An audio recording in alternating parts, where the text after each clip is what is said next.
Laila. It's a real pleasure to be here and to be able to present my paper. I'm grateful to you for this opportunity.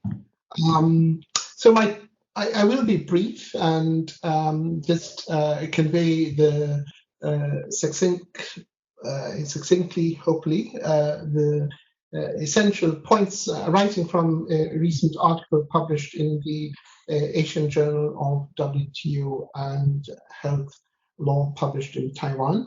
And the title of my paper, as you can see, is The Americanization of the International Economic Order. But at the outset, I would say this is not really about the United States as such.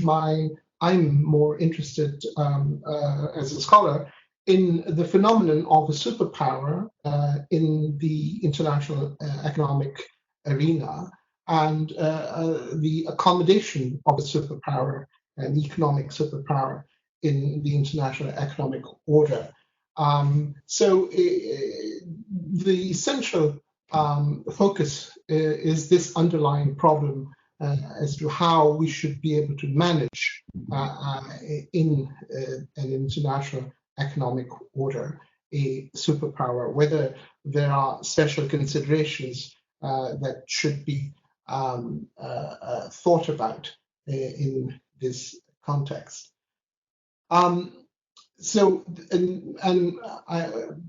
I would also state at the outset that this is not intended to be an anti-American exercise in any form. It's simply an academic query of an issue that the international community should focus on. And the reason why the international community should focus on this issue is because the United States has been very proactive historically in the shaping of the international economic architecture. As we all know, it was very prominent in delivering key institutions, the Bretton Woods institutions post the Second World War. And it has continued with that proactive approach to international economic relations. It is, of course, a big economy, a very major economy, and therefore anything that it does, both in terms of economic policy and in terms of the use of that economic might in shaping the international economic order, is something that one should be aware of and focus on.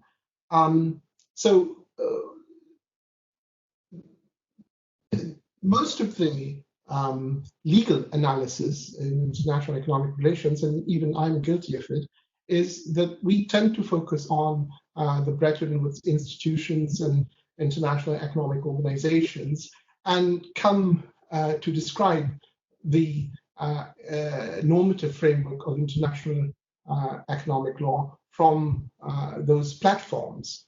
But given the size of the United States, given its prominence and influence, there is a case to look at US law, US processes and activities and engagements in the international economic system, so that we can better understand what really underpins the legal system that exists currently, and also in order to understand the totality of the normative framework that applies to anyone. For example, if you are an importer from a state, you need to know not only what market access are guaranteed to you under the WTO regime, but also in case there are any UN sanctions that are relevant to your export product. So to get a complete picture, even at a practical level, you need to understand the US foreign economic policy and practice. So that's the importance and the reasons why one should look at the US engagement in international economic relations. How does US engagement in international economic relations really take place, and how does the Americanization of the international economic system take place? There are various processes by which this happens. US is a major player in international key international economic organizations. In some cases, it has a greater say in the decision making, for example, through the weighted voting system in the World Bank and the IMF, and also in the context of where decisions are made through consensus, it is able to sustain a veto when decisions are made through consensus. I should say also that I will revert back to what I was saying, but one of the reasons why I was inspired to look at this subject was because of the current trade war between China and the United States. And that trade war is actually a manifestation, on one view at least, of the Americanization of the international economic order. It brings out the issues and problems that I'm trying to focus on. Anyway, to go back to the processes by which the United States engages in its influence in the international economic arena. The transplantation of US law into the international system and also into the domestic systems of countries. Many countries have adopted, based their legislation in different spheres on US law, have adopted US law. International agreements, for example, the WTO anti-dumping agreement borrows from the historical practice in this field. The United States, of course, has been very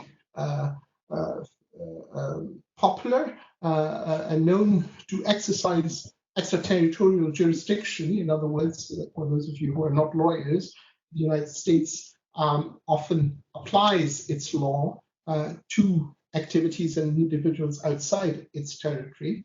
And through that, it again brings to bear its normative framework on others. And finally, US economic sanctions. So different processes by which the United States engages in influencing and imparting certain normative models that reflect its either its vision of international economic relations in certain respects, or its ideological basis, or even its own self-interests, as the case may be. So this is the way the process of Americanization takes place. Is there a process that actually results in Americanization? Well, social scientists will tell you, and we all know, for example, the McDonaldization of cultures, the exportation of American values through exports of goods and services. So I propose to focus on two aspects of this phenomenon, namely the phenomenon of a superpower and its accommodation in the international economic order, by firstly generally looking at the relationship between economic power and the rule of law. And secondly, by looking at some of the instruments or measures that are used by a superpower to implement its vision of a particular issue. Firstly, insofar as the relationship between economic power and the rule of law is concerned, this is nothing new. International relations and international political analysts and legal philosophers have been engaging in this discourse as to the relationship between law and power. And that discourse is there and continues to be there. I just want to say here that but this debate is not over. It is an ongoing discourse, the relationship between power and law.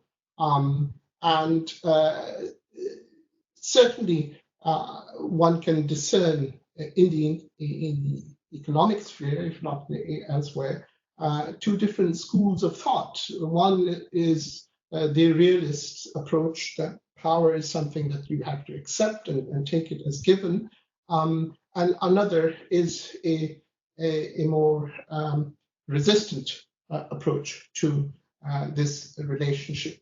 And it wouldn't be, it wouldn't surprise you that I guess I'm one of the resistors in that respect. But more importantly, I think the challenge for lawyers and scholars is really how to manage power, not so much to accept that there is that important relationship as a given.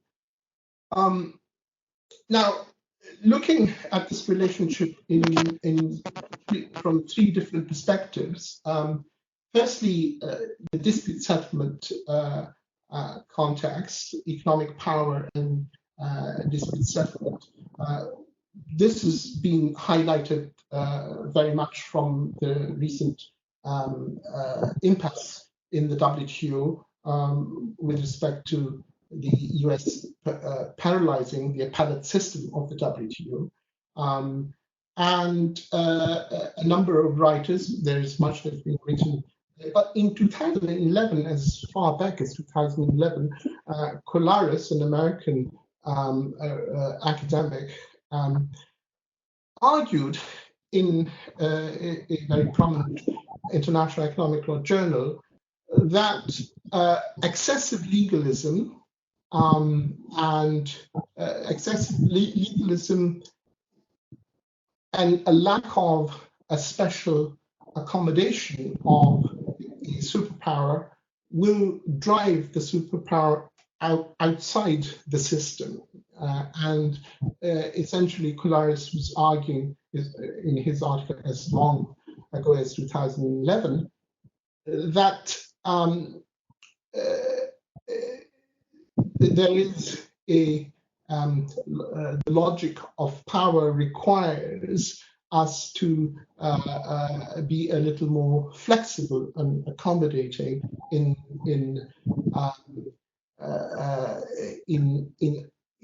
insofar as the question of the implementation of judicial decisions are concerned in the WTO. So I, in my paper, critique his argument, of course,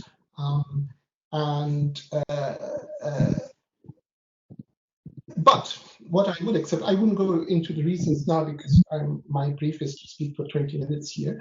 But what I would say is that Kluwer's argument is very provocative in the sense that he's asking for preferential treatment for a superpower in the context of dispute settlement. It is provocative, but nevertheless, it does, I think, given what has happened now, given the withdrawal effectively of, sorry, not the withdrawal, but the paralysis of the appellate body system of the WTO, there is at least room we should be open, even though he's provocative and it goes very much against the grain of the rule of law that we understand, that there should be some discussion about this. There should be some discourse about this. Moving on to decision-making in international organizations. Again, the US veto for the appointments of appellate body judges in the appellate body has resulted in the suspension of the operation of the appellate body. But I think that in the context of the WTO, it is possible to argue that the US engagement in that process, the use of its veto, is actually an abuse of power. And what it has done is that it has deprived the membership of an important benefit that the membership had argued for, and therefore the decision of the United States to veto can be challenged. Whatever the analysis one might come here with respect to WTO law, the lesson to learn here is that with respect to decision making in international economic organizations, is that whereas we have been very much concerned about how to facilitate the voice of developing countries in decision making in international organizations, and we have accepted that where you have economic powers that make greater contributions to international organizations, that they should have a greater weight in the decision making of that organization. However, the lesson here is that in future, we should ensure that that privileged position accorded to both developing countries and a developed superpower in the decision-making process or in other respects, that there are appropriate checks and balances with respect to the way in which that privileged decision-making is being availed. So, for example, perhaps one might think about ensuring parliamentary approval before a veto on a vital issue is concerned, or even ensuring, I venture to say, somewhat provocatively, awareness training for relevant decision makers in countries. Not long ago, when men had to undergo gender awareness training when they were involved in recruitment and promotion exercises, there was from some horror, at least some years back, but we've now all adjusted to that. So there are ways of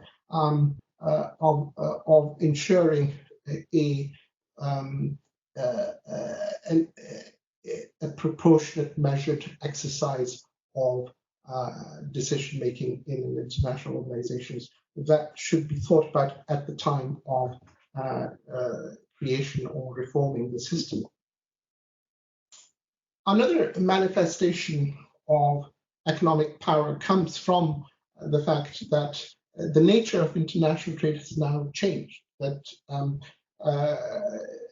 the rules of international trade derive from a time where trade was mainly in unprocessed goods. We now are in a different era where products are processed, and the processing, the more processed they are, the more they can have attributes of they can have aesthetic attributes, cultural attributes, social attributes, civilizational attributes. In other words, the products that we trade in and the services that we trade in are not just don't just have functional attributes. They also have certain other non-economic, non-functional attributes. Therefore, if you are in a situation where you command a big market and you're a big economy, my point is, given this background, there needs to be a responsibility, a reflection in the way we engage in international trade. Now, normally in scholarly work, one would resort to quoting Kelsen and other legal philosophers, but I'm resorting actually to my favorite fiction, Star Trek. I think all of you perhaps are aware of the series Star Trek, the fictional exploration of Earthlings into space. And in Star Trek, the one interesting thing that the explorers of different planets have is this prime directive. The prime directive in Star Trek is about refraining from interfering in the cultural and other development of the society. In other words, that if you encounter new aliens, you do not interfere in their life and the progress of their life and self-development by, for example, giving them high-tech machinery and so on. So the same applies here, that there is a case where, to recognize that not only do states have the right to stop the importation on the grounds of morality, culture, environment, and so on, but also those who are engaged in international trade at a certain level have a duty, a responsibility, a moral responsibility, if not certainly not a legal duty at the moment, to reflect upon the what they are exporting. You know, for example, if you thrust upon a nation the importation of various aircrafts, then you are affecting. You are not just selling a vehicle that for transportation. You are actually affecting the way of living of another country. You are actually affecting the environment to effect of the use of that. So it's not just about imparting with a vehicle that you are imparting. There are non-functional attributes there in that way. Okay, moving on. Now, the China-US trade war raises two distinct questions. One is, of course, the legality of the trade war, which the WTO law essentially is informed by. But another question is, regardless of the legality of the trade war, are there any rules, responsibilities that are set in international law or ethical considerations that should go in the way in which a trade war is conducted? And are there any lessons, for example, from comparable regimes in international law? So there certainly are lessons to be learned from international humanitarian law. as you all probably know, that in international law, there is the law on the use of force, which focuses on the legality and legitimacy of the use of force. And then you have international humanitarian law, which is distinct from that question, and it is about conducting the war in a humanitarian manner. Various principles of international humanitarian law are relevant. For example, the distinction between civil and armed combatants, the prohibition on indiscriminate measures, disproportionate measures, unnecessary suffering of civilians, the types of weapons used. I think that we can extrapolate principles from the way in which international humanitarian law has evolved to crafting a set of code of conducts for the way in which trade wars are conducted. So in conclusion, I would say that the relationship between law and power, and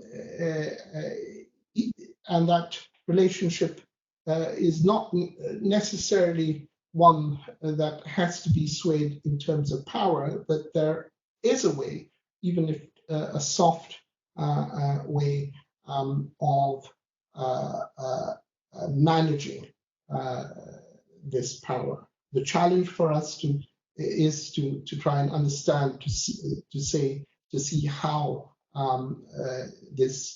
how a superpower can be accommodated, and to discuss this upfront, which it needs to be discussed upfront as a specific issue. Thank you very much. Thank you very much, Asif, for this really very interesting presentation. I'm sure many of the participants have questions, but I'm going to use my privilege as the chair to comment and ask a few questions.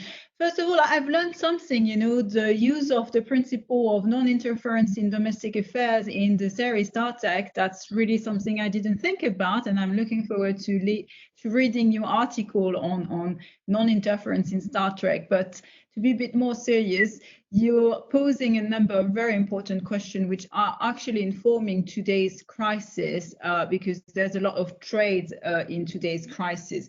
The first comment or question I have, and that's a typical comment, I suppose, that you've been asked this question before. Do you really think that there is such thing as an international economic order? Because of course you refer to the Bretton Woods institution with the World Bank, the International Monetary Fund, and to a lesser extent, of course, the GATT and World Trade Organization. But has there ever been an international trade order when this order was first imposed upon other by the West, to simplify, and also because today it's certainly very much contested by the US itself?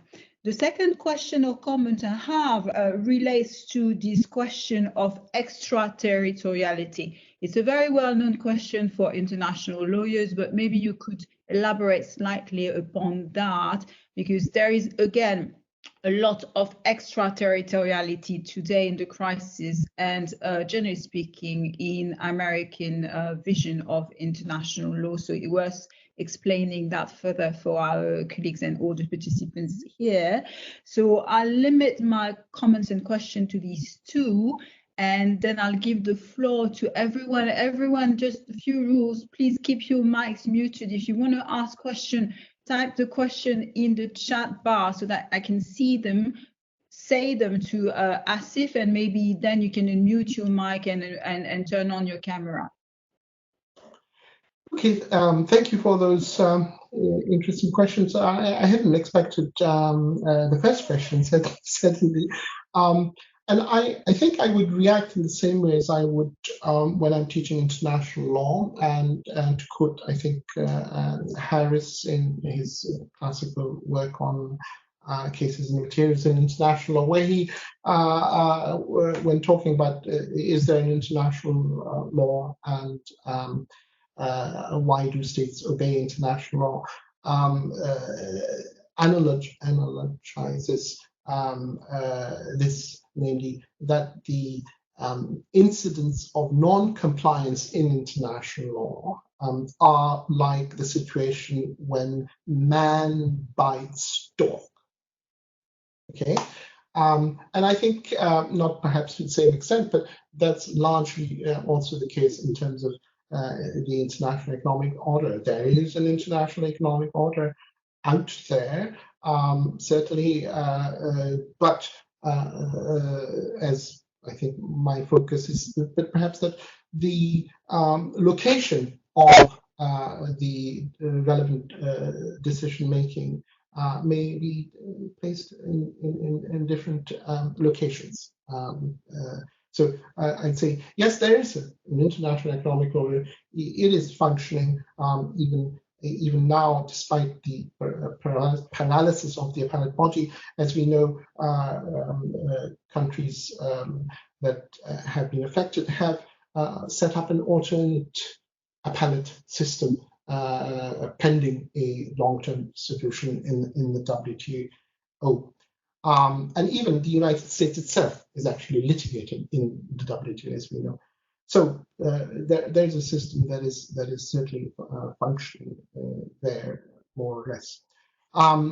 Extraterritorial exercise of jurisdiction takes place in different areas of international economic law. In taxation, it happens in antitrust, in other spheres, in the environmental sphere, and so on. Essentially, what that is that the US passes a law that applies to conduct outside its territory, and it enforces that where the entity or individual has assets within the United States, or when the individual or entity wants to engage or come to the United States, then the enforcement takes place in that way. The problem with extraterritorial jurisdiction is that it creates a democratic deficit, in the sense that individuals outside the United States are being subjected to a normative framework that they weren't party to in its formulation. Excellent. Thank you so much, Asif, for these very clear responses. Speaking about the democratic deficit, we have a question from Dr. Ramani Garimella from South Asian University in Delhi.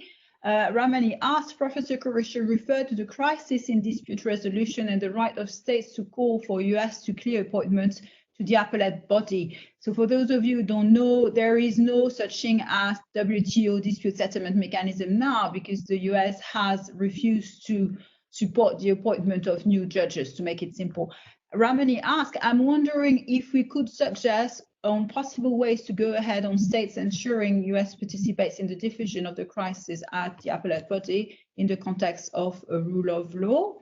So that's for the question. And then Ramani, if you want to add up on your question once Asif has responded, feel free to unmute yourself. Okay, I'm just going by what you are saying. The question is, because I can't read anything here on my screen. So as I understand, the question is whether the United States can be persuaded to engage in the dispute settlement of the WTO.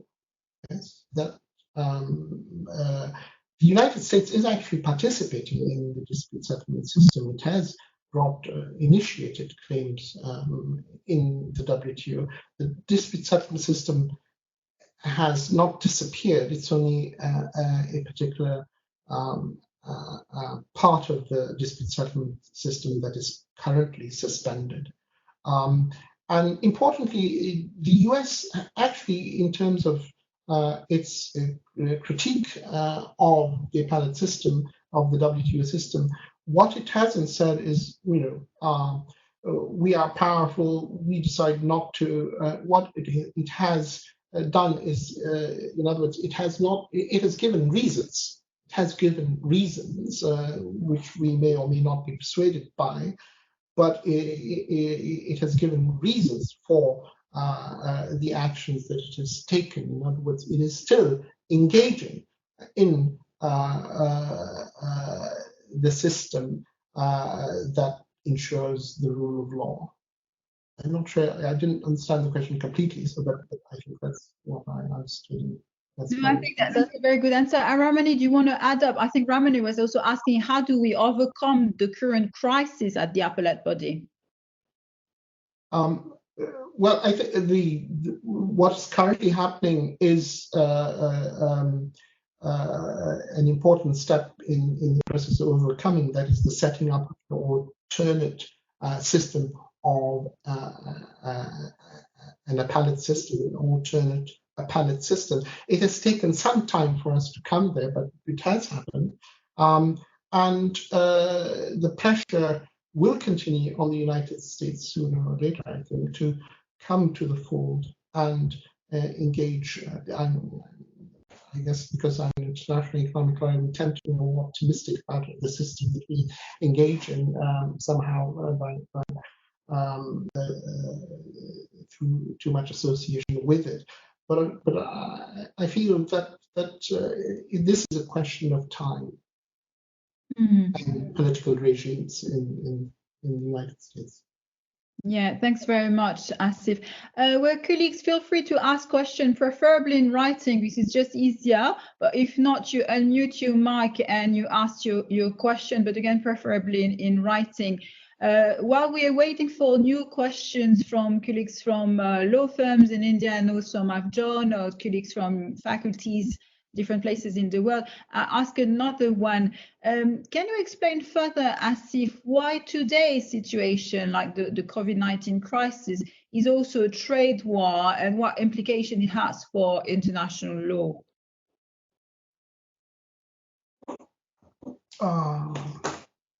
The coronavirus is a trade war.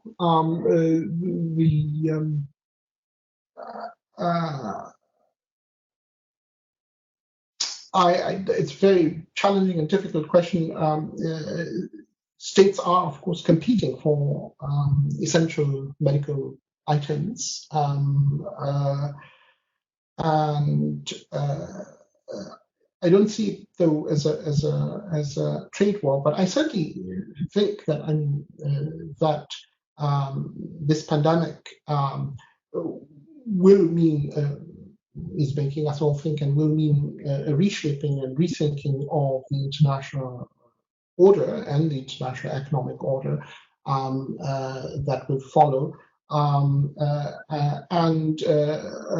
It's a good question whether it will impact upon globalization as we come to know it, or whether there will be some fine-tuning in the process of globalization that we now find ourselves in.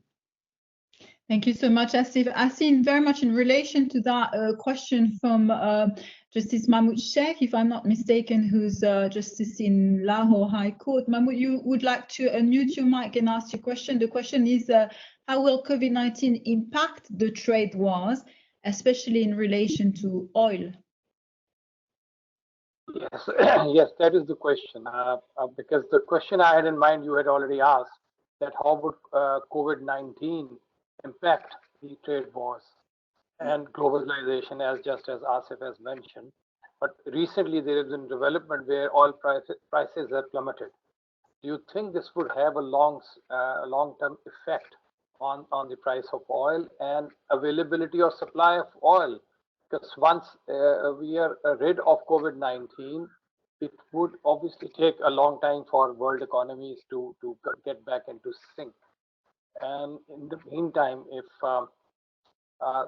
obviously price slashing is there, then the countries would be forced to go after each other for oil and other essential items. So what are your views on that, Asif? Thank you for. I made myself clear. Thank you for that question. I would say firstly there's one aspect to that question which perhaps I'm not an economist, so there's an economic aspect to that question. But what I would say, and the way I would respond to your question, is really that the pandemic has made us all think about priorities and in the scale of the things and the way it is affecting humanity right now. A trade war between two nations becomes, you have to look at it in perspective now, that trade war. And even approaching it, I would think, given the greater calamity that we are confronted with. In other words, that the issues that the trade war was concerned with is now dwarfed by the calamity of the situation we are confronted with, and perhaps it may inform the handling of the trade war between China and the United States. Thank you so much, Asif. We have a few more questions. We have one from Aditya. I'm reading from for everyone. How to interpret or determine the contours of other emergency in international relation mentioned under the Article 21 of the GATT while imposing restriction? It's indeed a very important question. Article 21 of the GATT. And then, is there a principle of constitutionalism applicable or found under international economic law? If it is, then to what extent the courts and tribunals exercise the power of judicial review, or what will be the standard of review for the state? So about the Article 21 of the GATT in the context of emergencies, and we can think about economic emergency, obviously, as a consequence of the consequences, and then a more broader question on the principle of constitutionalism in international economic law. So that's a question from Aditya. And then I have another one, but I'll let you first respond to this one. Okay.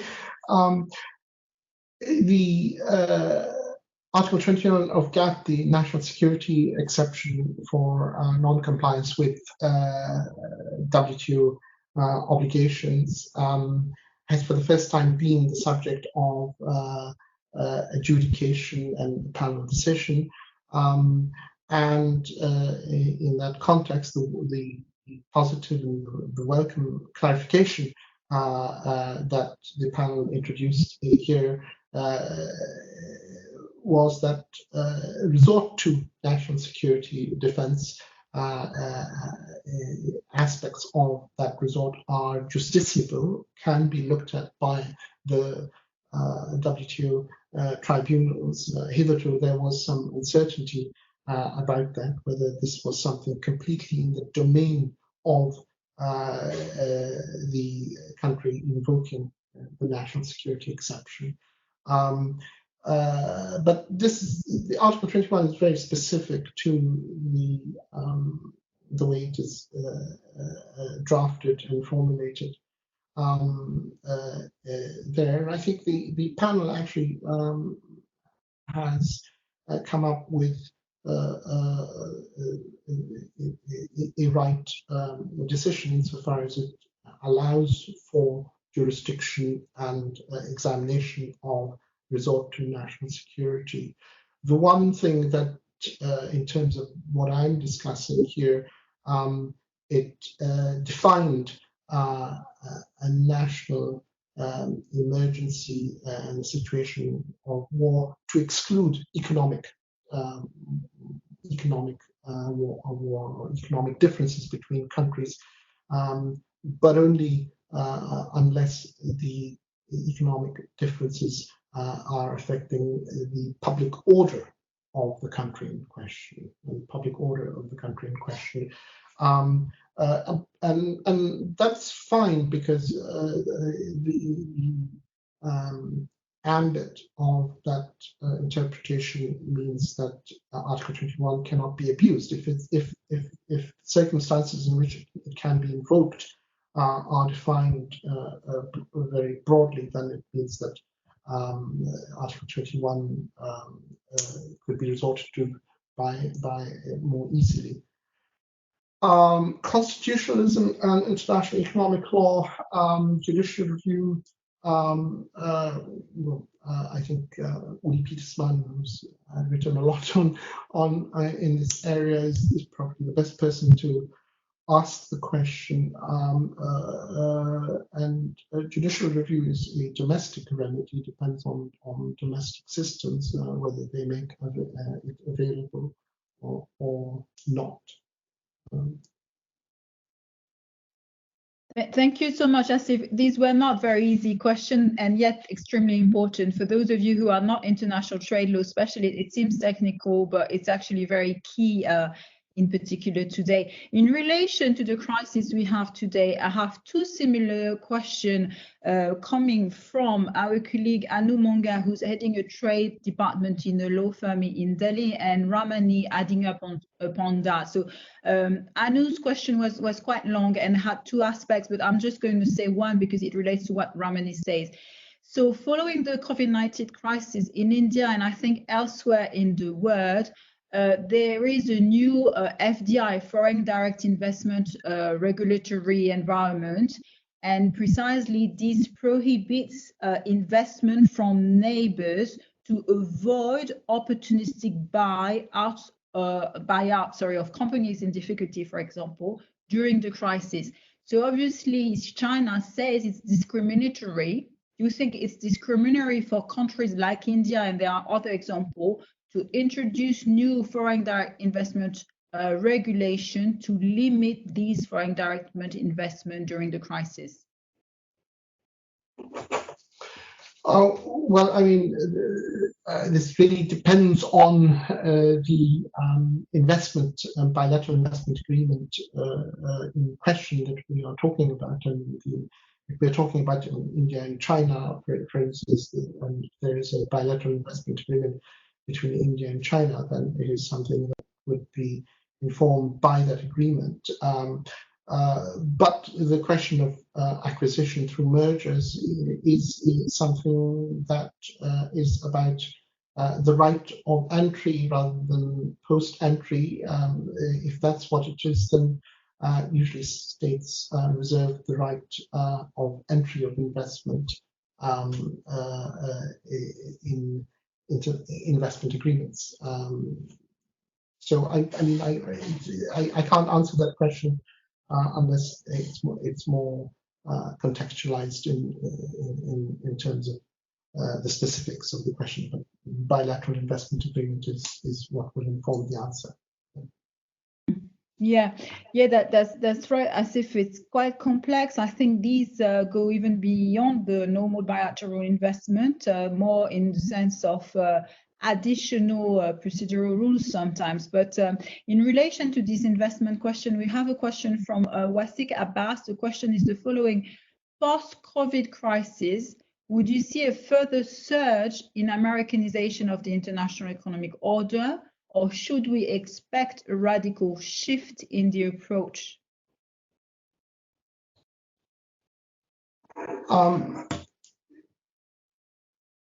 No, I think that, of course, it does,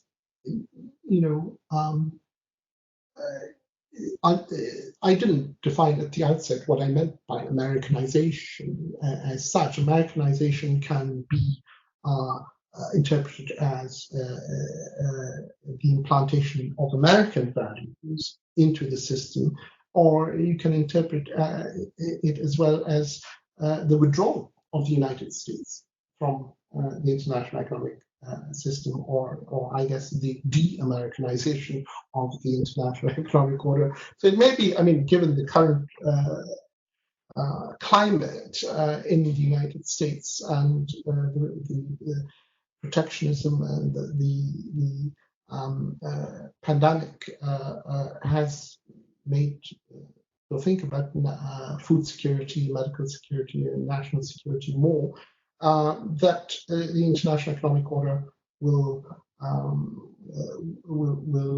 change, and the US will doubtless take a lead in that reshaping of the international economic order. Thank you so much, Asif. Do we have another last question? Yes, we do. A question again from Mamu. COVID-19 related. Forcible purchase of essential medical equipment by a superpower. Example of the US forcing supply of N95 masks to it in exclusion to other countries. So that's also one of the reasons I was saying it's a bit of a trade war, because some countries are trying to have access to certain necessities, and these are the masks first. So how would you react to that? And that's going to be our last question. Well, I think that this is more a question of demand and supply rather than the question that we are discussing, namely how the United States is and has been able to shape the architecture of the international economic order. All right, I understand. Thank you so much, Asif. We're coming to a close, so I'd like to thank really very much Asif Qureshi, Professor Qureshi, for a very interesting presentation. Thank absolutely everyone, all the participants coming from all over the world, from Korea, India, Pakistan, China, Europe, the UK. It was great to have you here. Next week, we're going to discuss what's the future of international development policy post-crisis. So that's, again, a very important question, knowing that, as you may have seen, the World Food Programme is probably planning a form of hunger internationally. So what sort of development aid policy are we going to be able to provide to the developing world? A very pressing question. And the week after, we'll discuss with Professor Gordon Bloom, who's heading the theme Health and Wellbeing at the university. We'll discuss the question of public health policies. So thanks very much again, everyone, and very much looking forward to having you next week. Thank you so much, Asif, for this great presentation. Thank you very much for having me. Thank you. Thank you. Thank you, Professor Shokman. Thank you. Thank you, Professor. Thank you. Bye. Thank you. Bye. Thanks. Thank you.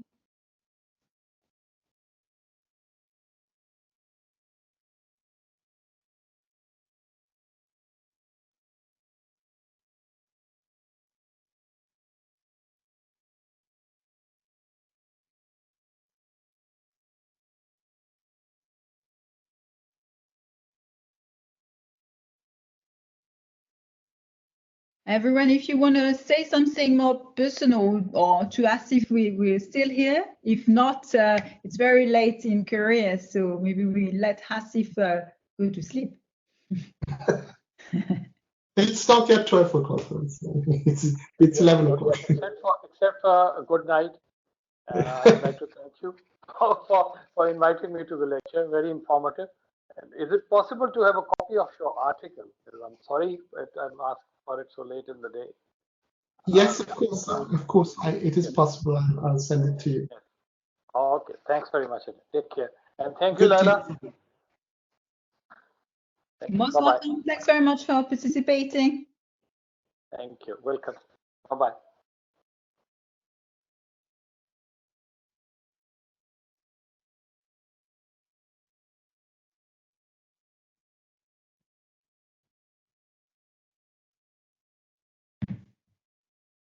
Okay, well, I don't know if you're still here, Asif, but Yeah, I'm going to... All right, you're still here? Okay, so I think that's all we have for now in terms of questions and answers, unless you want to have more questions, but I think it's time for Asif to rest. Yes, okay. Thank you very much. Thank you very much, and I'm going to close down the system and stop the recording now. Thanks very much, everyone. Bye now. Bye. Bye.